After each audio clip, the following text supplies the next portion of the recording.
If I recall correctly, our test is on Monday. So same thing as the last test, bring the standard rectangle Scantron. The format will be pretty similar, except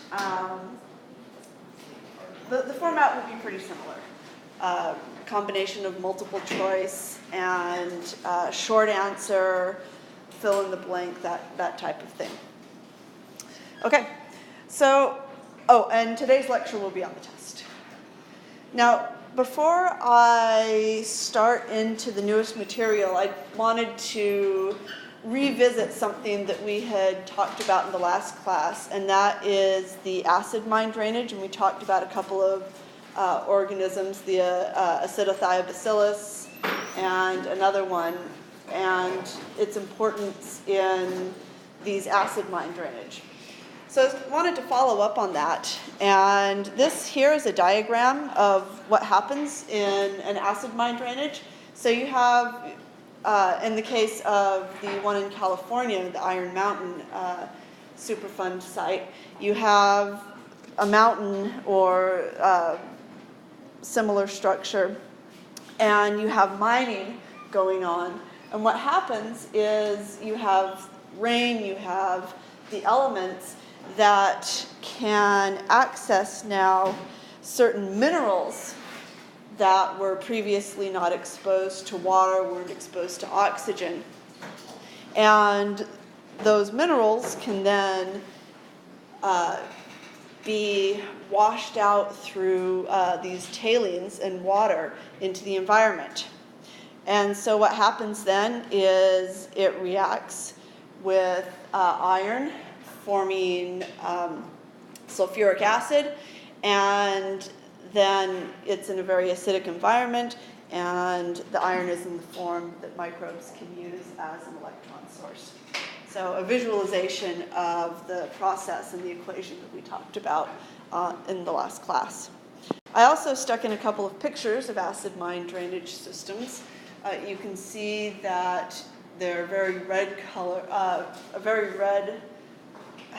they're very red, which is because of the iron present in them, and they're extremely contaminated. You can see, actually it's kind of interesting, you can see, if you look closely at this picture, you can see the biofilm growing on top of it, and it still kind of amazes me at the extreme conditions that a lot of these microbes not only grow in, but they exacerbate the acidic conditions.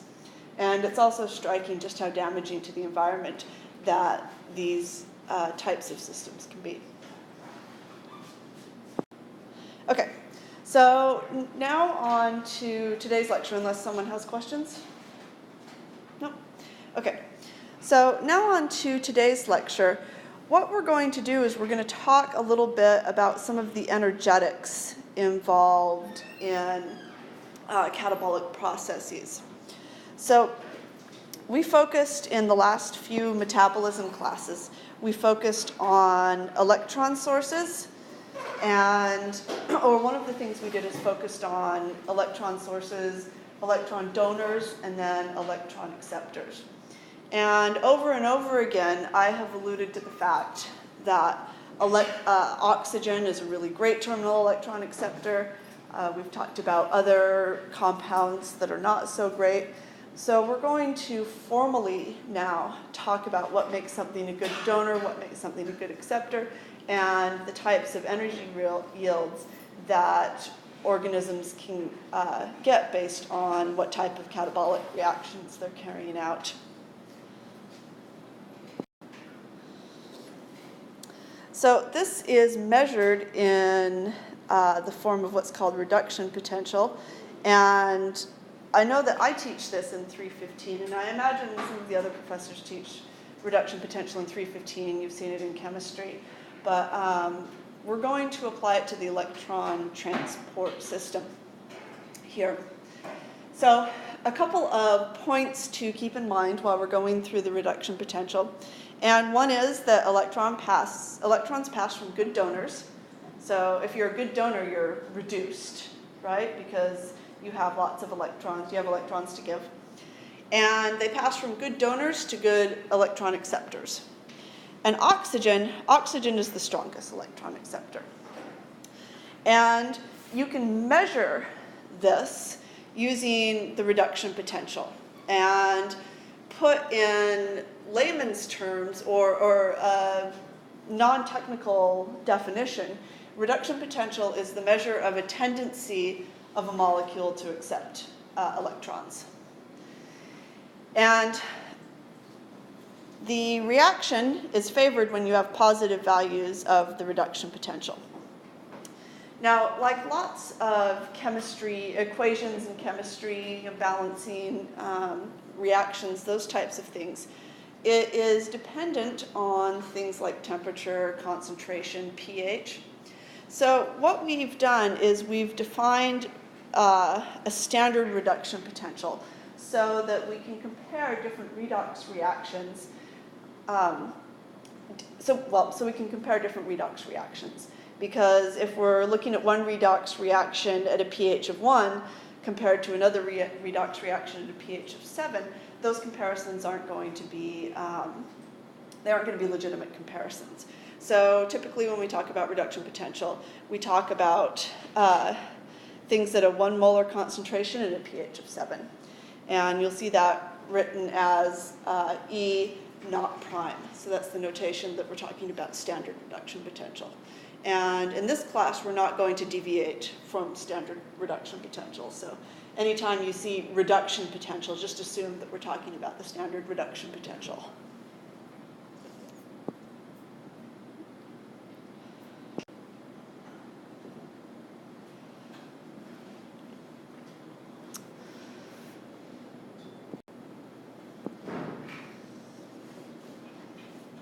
Okay. So again, we can compare the reduction potential of molecules. And just to give you an idea of what we're going to be talking about, or just to remind you of what we've done, the first catabolic reaction that we went over was glucose, which was our donor, and oxygen was our terminal electron acceptor. So that was what we did at the very first. And in the first case, you had, the electron donor glucose was very much decoupled from the terminal electron acceptor, because glucose, you had to go through glycolysis, you had to go through the TCA cycle, and then the electrons had to be shuttled to the electron transport chain.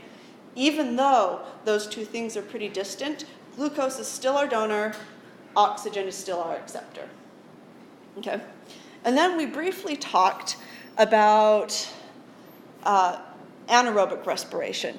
So in the case of anaerobic respiration, you might have glucose as your donor still, but you might have some type of nitrogen compound as your electron acceptor.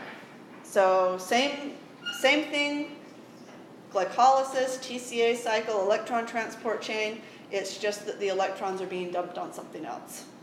And even though this is a good terminal electron acceptor, it's pretty good, it's not as strong as oxygen.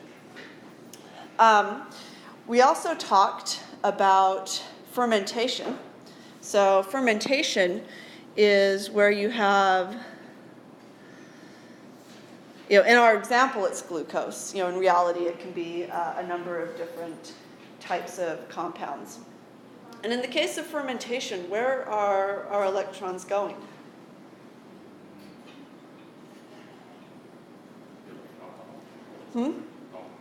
Yeah, well, they're going to make alcohol, right? But So I mean, you're right. They're going to different compounds, different intermediates, and those electrons are being dumped on there. So NADH is giving those electrons to different fermentation intermediates, and then those intermediates can be exported from the cell. So some type of organic molecule.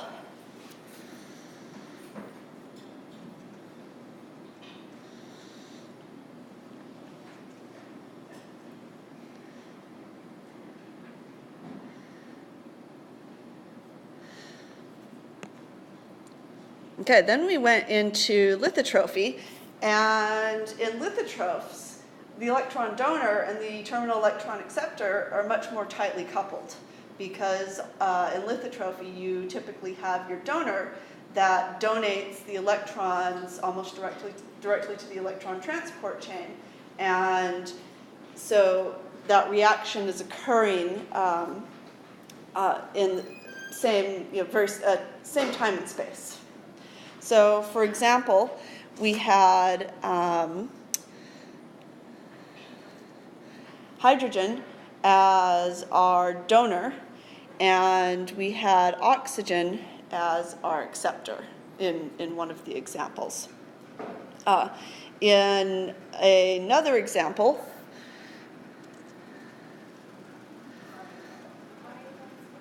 we had a nitrogen compound as our donor and oxygen as our acceptor. So all of these are different reactions, and we can calculate the standard reduction potential of all of those reactions to see how much energy organisms can get from these different catabolic processes. Wow, that's bad form. Sorry about that. If it were my dad teaching, he'd pick it up. He's a professor, and there have been a few times I've called him, and he'll pick up and say, "Hi, sis," which is what he calls me, and then he's like, "I'm teaching. Can I call you back?" It's like, Jesus Christ, Dad.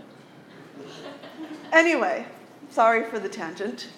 That was almost as bad as taking a call, I guess. Okay, back on track. So, we're going to, as you may have guessed, work on calculating these. So this is the table that we're going to use, and I pulled this out of our 315 textbook that I think most of us who teach 315 use. I don't remember the authors. I think though, if you had, unless you had Larry Baresi for 315, I think you had this book.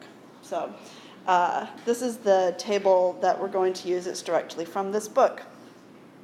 So a couple of things to orient you to this table.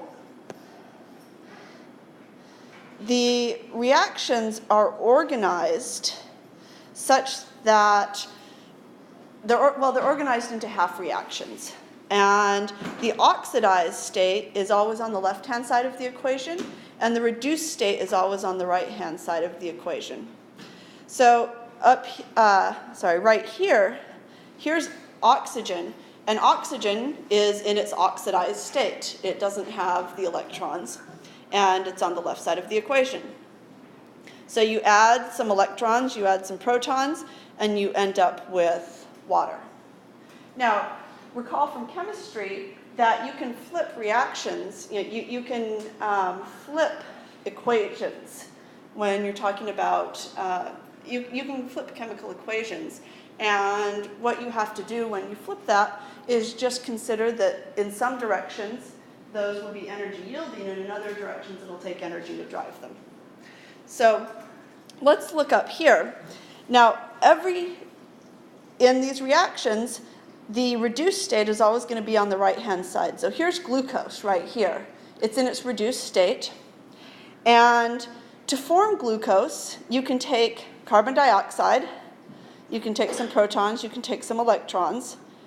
And this is unfavorable, this reaction, as you can see by the negative number. So if you take these components, you add energy, you can get glucose.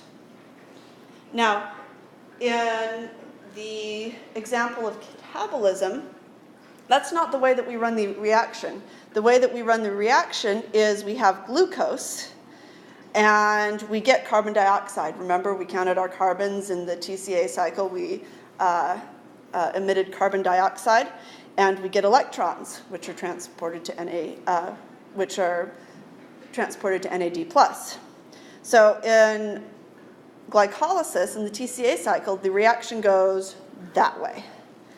And what we do when we're thinking about these reactions is we have to then say, okay, in my particular organism, the reaction is actually going this way, so I'll have to flip the equation and flip the sign to indicate that it's positive. Now, what do I mean by that? Let me just give you, let's go over one or two more slides, and then we'll actually do an example of this.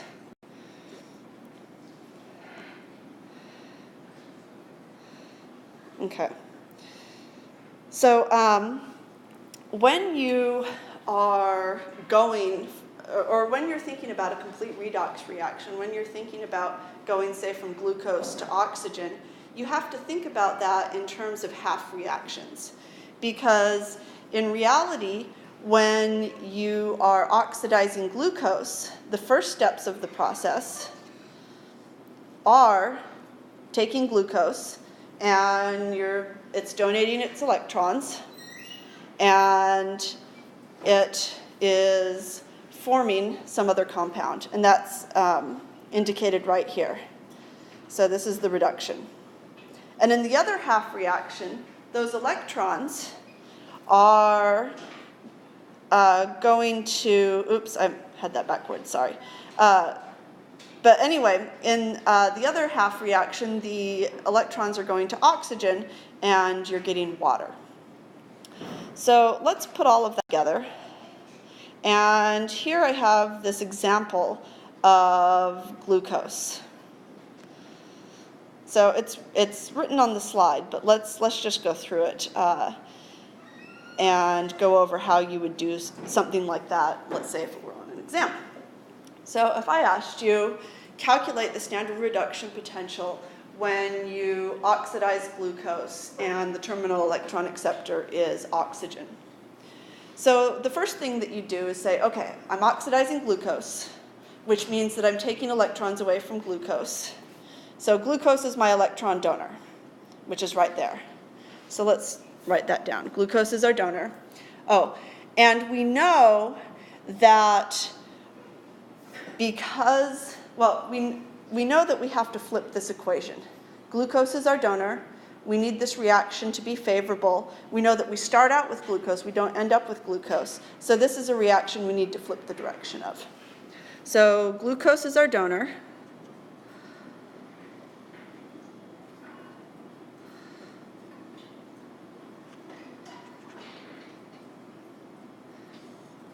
And for the reason that it looks like this, we have the CH2OH, is because this is calculating it per carbon in glucose. So don't let that throw you off. So, okay, so here I've got glucose, and I'm reading the chart, and it says glucose plus water. So there's my half reaction. And I flipped the equation, so now for the other side I look over here. And I get CO2, and again that's kicked off in the TCA cycle. And I get protons, and I get electrons. And electrons are what's important, right? That's what we want. We want electrons so that we can go through the electron transport chain. All right. So I also told you in this example the oxygen is our terminal electron acceptor. So now we have to go through and find oxygen. And we know that we want to start out with oxygen in its oxidized state because we want to dump electrons on it. So that one, we will not flip the directions. So we're just going to go 1/2 O2. And you may not be able to see this right there, but I'm just rewriting, I'm writing this right here. I'm pulling it off of this chart.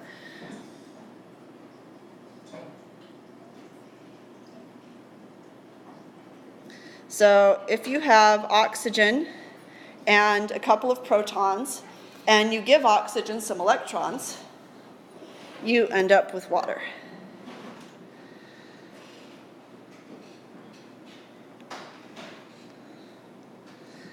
Okay, so now what we have to do is, oops.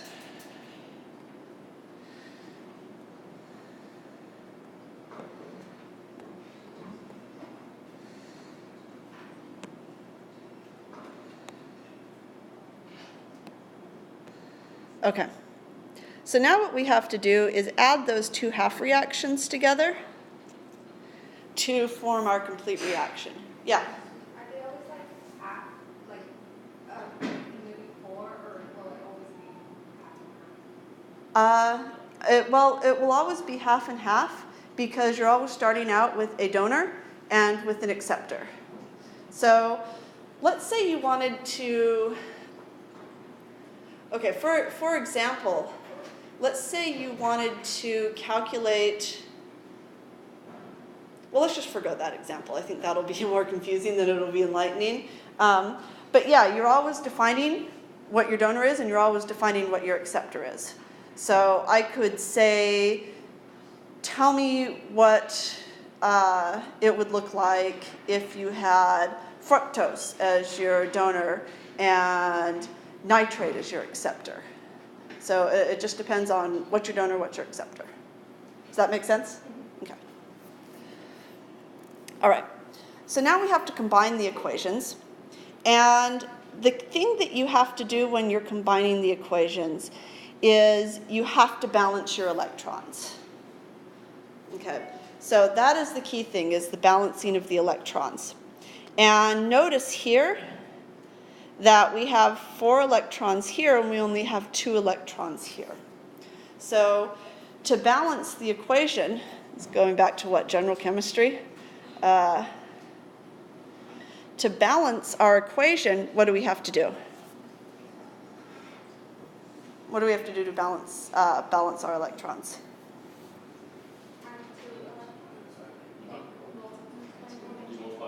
Yeah, exactly. So you multiply the bottom equation, you multiply every factor by 2.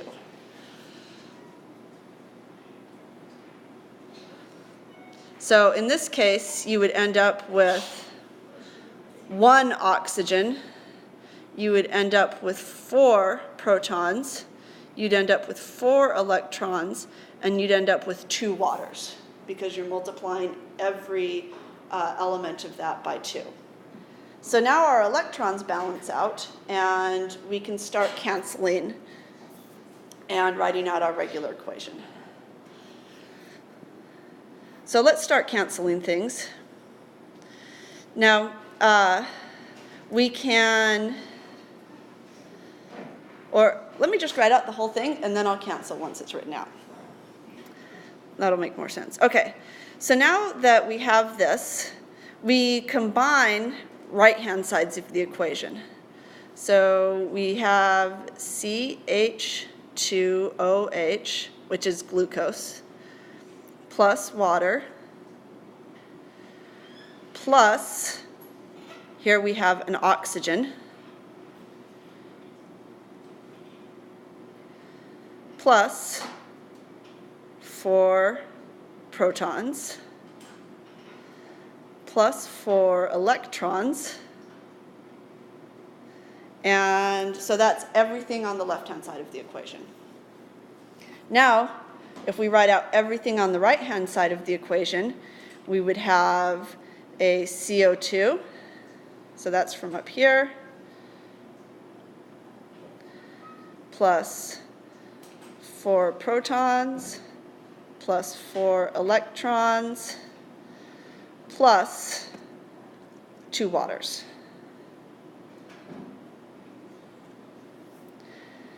So if we cancel, now things that are equal on both sides of the equations, you can cancel out. So if you have, let's say, we don't have this, but let's say we have 2 waters on one side of the equation and 2 waters on the other side of the equation. You can just cancel those out. In this case, we have, on the left-hand side of the equation, we have 4 electrons. And on the right-hand side of the equation, we have 4 electrons. So we can cancel those out. On the left-hand side of the equation, we have 4 protons, and on the right-hand side, we have 4 protons. So we can cancel those out. On the left-hand side of the equation, we have 1 water, and on the right side, we have 2 waters. So we can cancel out one of those, we can cancel out the water on the left-hand side, and we can cancel out one of the waters on the right-hand side. So I think we've done all of the canceling that we can.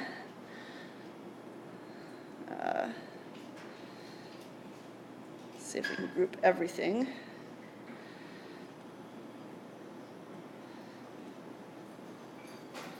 So I can move that, kind of.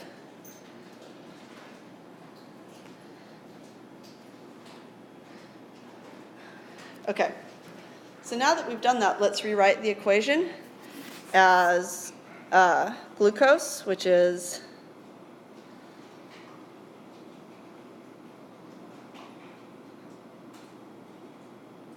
plus, we've canceled out the water, so the next one is oxygen.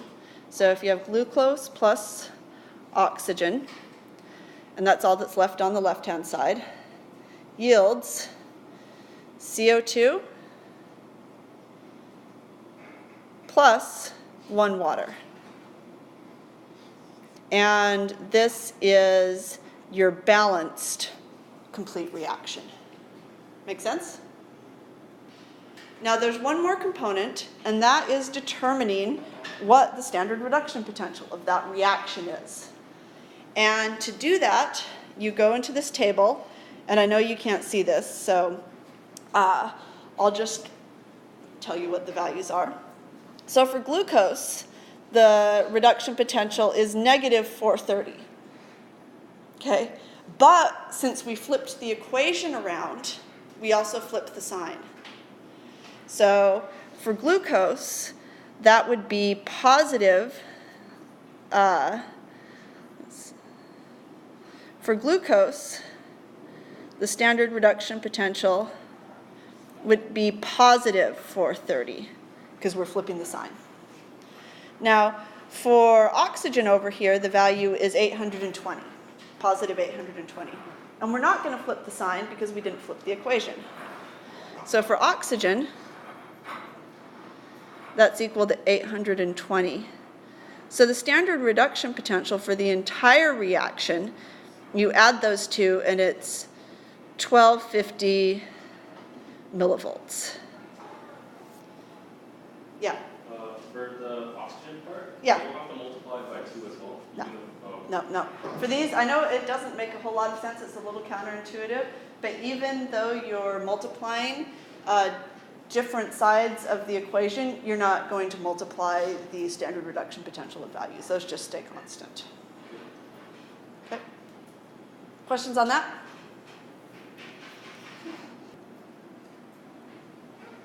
All right, I'm going to do one more example. And to do that, I'm going to draw out one of the reactions that we went over yesterday, or Monday. So I'll do that real quick. At least try to. So if this enzyme is NOR, and you have nitrite being oxidized,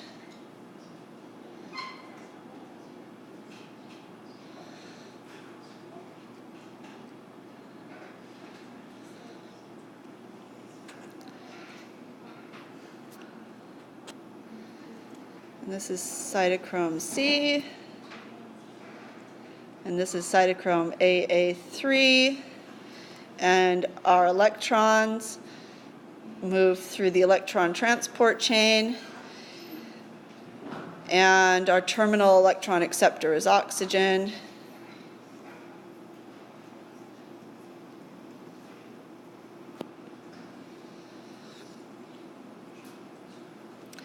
Okay, so this is our electron transport chain. And we can calculate the reduction potential of this whole reaction. And to do that, and I put this up there to remind you, but to do that I'm going to go to the next slide, which has, which should have a table on it that we can look at. Oops, there we go. Okay, So to do that, we are using nitrite as our donor. So we're using, so here's our donor. So what we would do, okay, so if that's our donor, it needs to be in its reduced state. So what we're going to do is we're going to look at this table here and look for nitrite in its reduced state. So I'm looking through it and I see it right here. So there is our donor. And because that's our donor, we need to flip the reaction. And let's do that. So to write the first part of our first half reaction, I should say, we're flipping that, so it would just be nitrite plus water yields nitrate plus protons and electrons.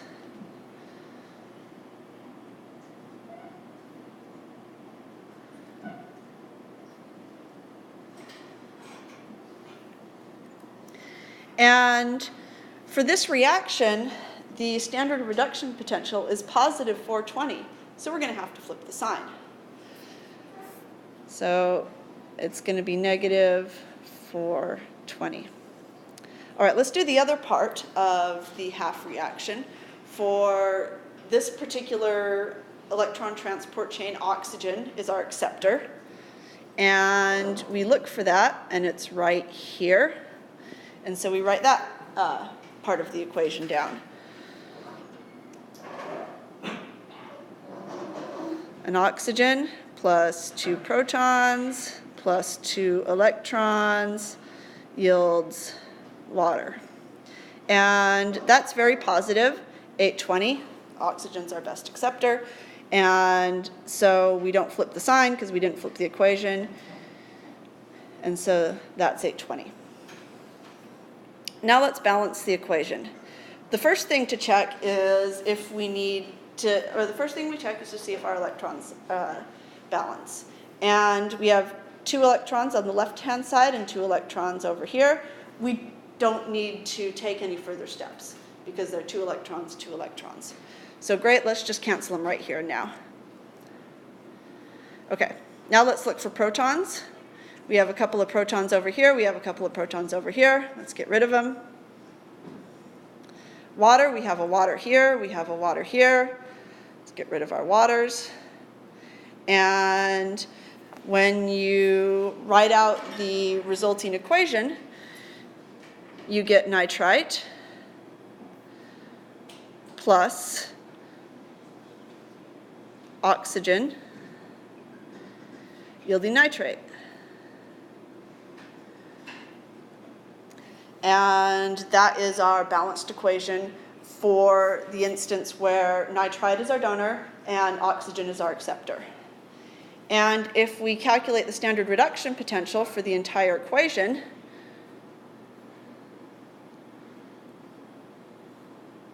that is equal to 400 millivolts.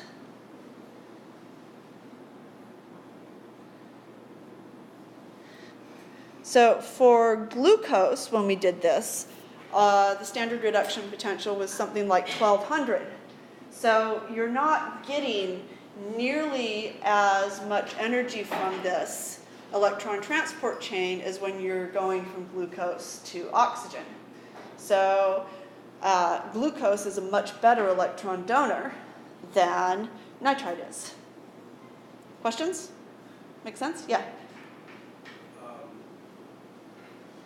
Never mind, I got it. Okay. All right. Yeah, and the table will be much easier. It is much easier to see in the slides. So I suggest that when you're studying for the test, you walk through some of these and see if you can do the equations. So, for example, you could go through when we use hydrogen as a donor and oxygen as an acceptor. So work through those examples and be able to do that. Yeah. Will we need to know those specific values? Oh, no. If you need to know something like that on the exam, I'll give you the table. Oh, But you should be able to do that. Given this table, you should be able to do what I just did. yeah. Okay. All right, so that's how you calculate the standard reduction potential of these catabolic reactions.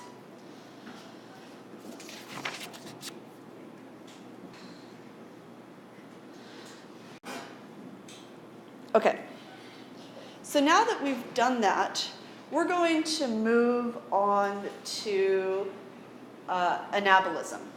So remember that catabolism was the breaking down of larger molecules and using those as an energy source. Now we're doing anabolism, and we're using energy to build biomass. And in this example, what we're going to do is we're going to talk about organisms that, for their carbon source, for the carbon that they use to build their biomass, they use C1 compounds. And for the most part, that means CO2. And those are autotrophs. So organisms that don't need to eat any food, they're able to take carbon dioxide, they're able to take thin air and turn it into biomass.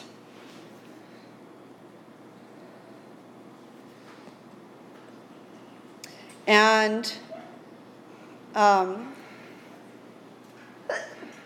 excuse me. Thank you.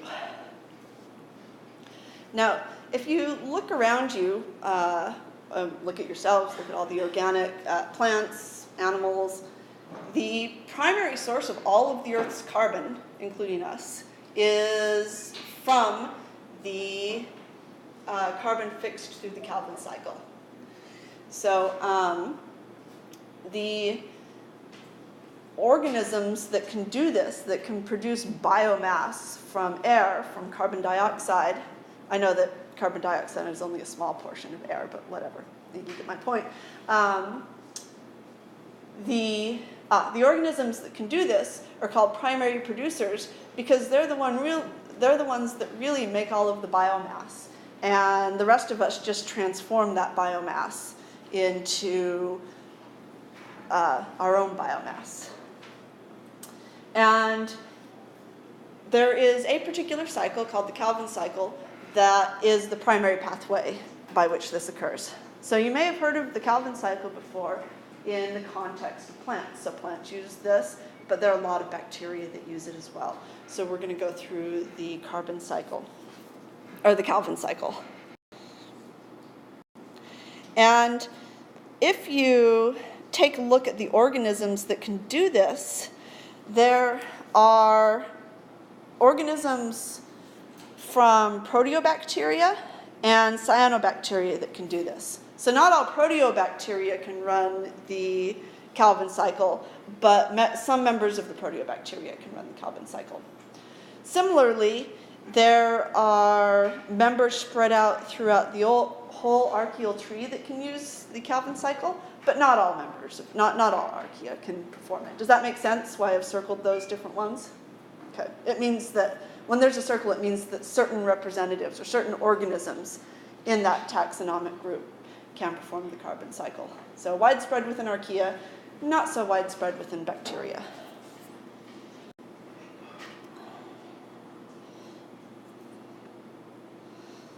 Okay, so the first step of the carbon cycle is carboxylation, what's called carboxylation. And this is the addition of carbon dioxide to ribulose bisphosphate. And you've likely heard of this because the enzyme that catalyzes it is rubisco. Rubisco, ding. Any of you remember the Nabisco? No? No? That used to be in commercials. Go Nabisco, ding. Anyway, rubisco is the most abundant enzyme on Earth, so it gives you an idea of the importance of this cycle. and it is the enzyme that catalyzes this first step where you are fixing carbon dioxide. So the first component is this addition of carbon dioxide to ribulose bisphosphate, and you get the secondary intermediate that's unstable, and you get 3-phosphoglycerate. So you've seen, or you get 2,3-phosphoglycerates, and you've seen this before. Okay. So that's the first step. And what I'm going to do from here and into the next slide is the exact same thing we've done for the other pathways. Give you some pretty pictures, and then I'll draw it out, and what I draw out is what you need to know. So just for your studying purposes, before I draw out the pathway, the second set, or the second piece of the Calvin cycle after the carboxylation is the reduction. The reduction step where you're using ATP, because remember in anabolism you have to use energy to make biomass. And remember all those NADPHs we've been talking about? We're using this NADPH, which is carrying electrons to this reaction, and we're using it to build biomass. And then finally, the last part is, so you've got the carboxylation, you've got the reduction, and then finally you have to regenerate ribulose 1,5-bisphosphate, because this is a cycle and you need to keep the cycle going. So those are the three pieces, and now I'm going to draw it out for you. Okay. So and we're keeping track of our carbons. This is another cycle, got to keep track of our carbons. So we're starting out with CO2. And you have ribulose 1,5-bisphosphate over here.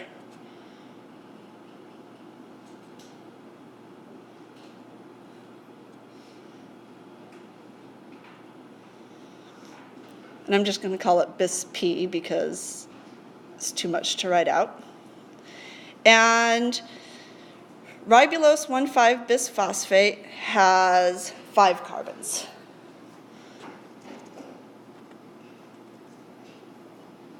So there are the 5 carbons in green.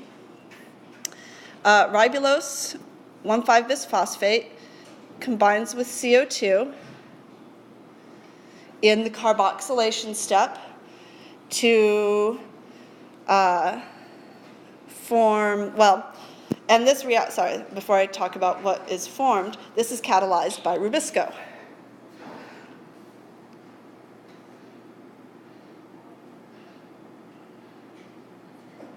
So catalyzed by Rubisco, and it forms this unstable 6-carbon intermediate,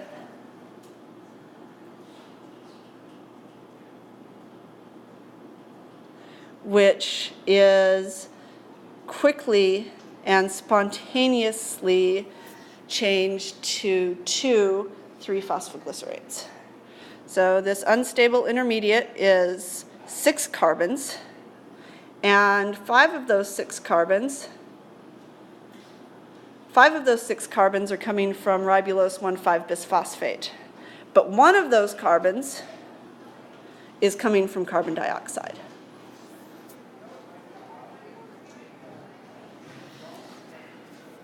So now let's draw out our we have 2 3-phosphoglycerates.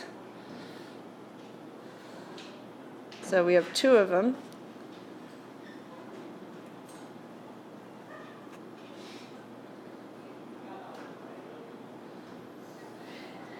And each of them have 3 carbons. So one of them, all 3 of the carbons are going to come originally from this ribulose 1,5-bisphosphate. The other one is going to have the carbon from carbon dioxide. Clear? Where that's coming from? Okay. All right, so the next step in this process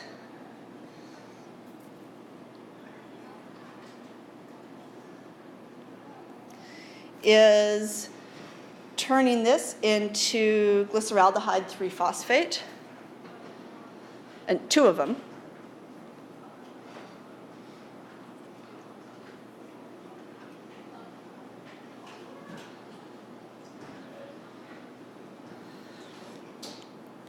And at this point, we haven't moved any carbons around.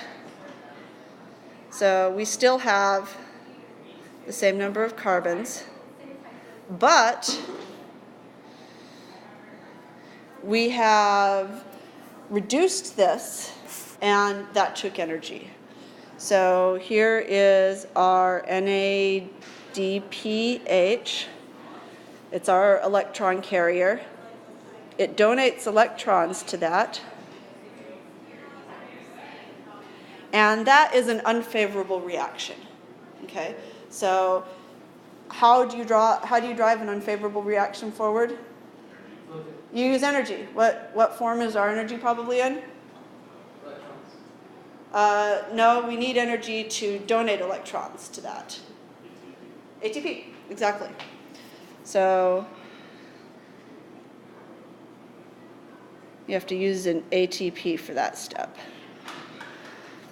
Okay. So that is the reduction step.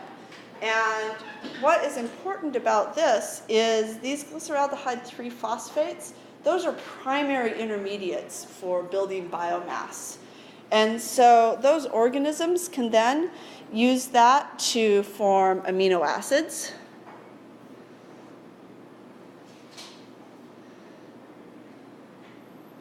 And if we're taking into consideration the fact that these are primary producers, because it's easier to visualize, let's say it's a plant running this cycle, right? And the plant is wanting to make fruit, and fruit is sweet. The plant may want to go and make glucose from this. And those are just a couple of examples of the way that a Calvin cycle intermediate can then be shuttled off to make glucose, to make biomass. So at this point, we need to regenerate our ribulose 1,5-bisphosphates because we need to keep the cycle going. So to do that, it takes energy. So you are spending ATP to do that.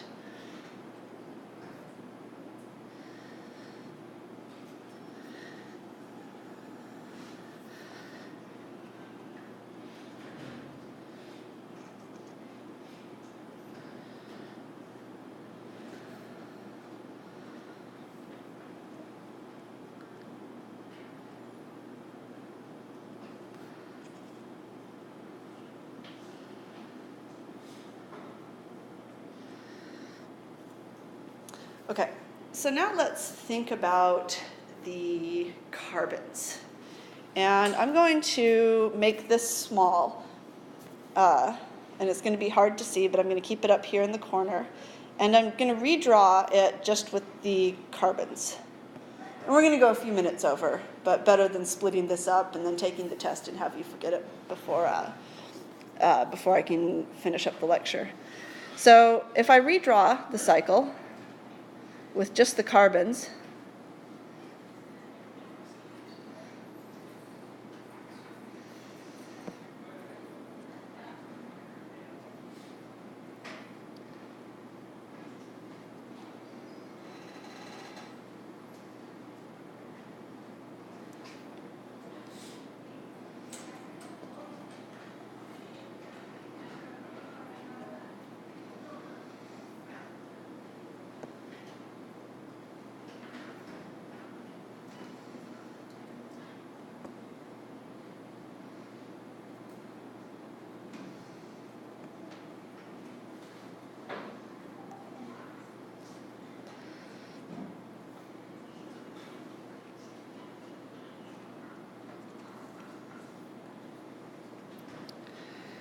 all right.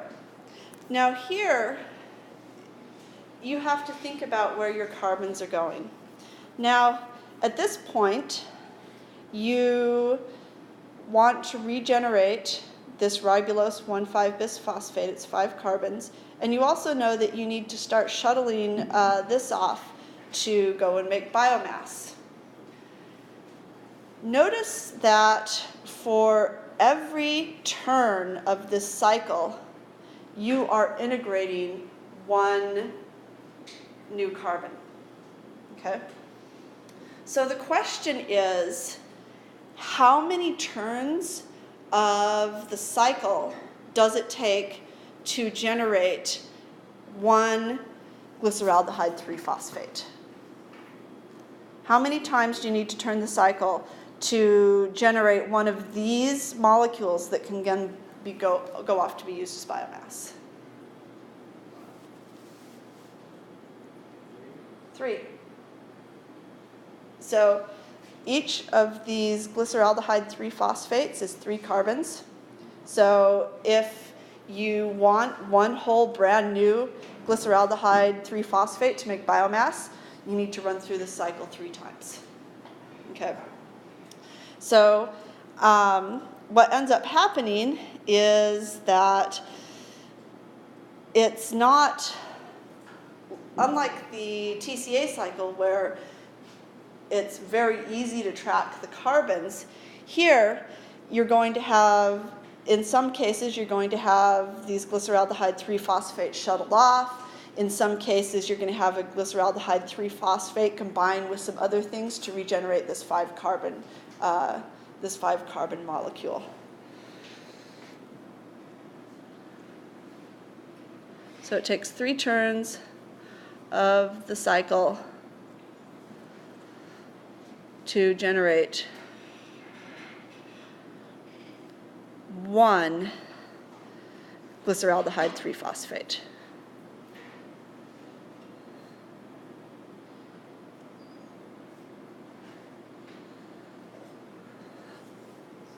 Does that make sense why that is? You want a 3-carbon molecule, you've got to incorporate 3 carbons into biomass.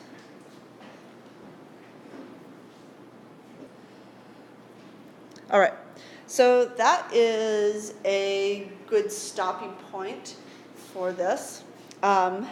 This material, again, will be on the exam, which will be on Monday.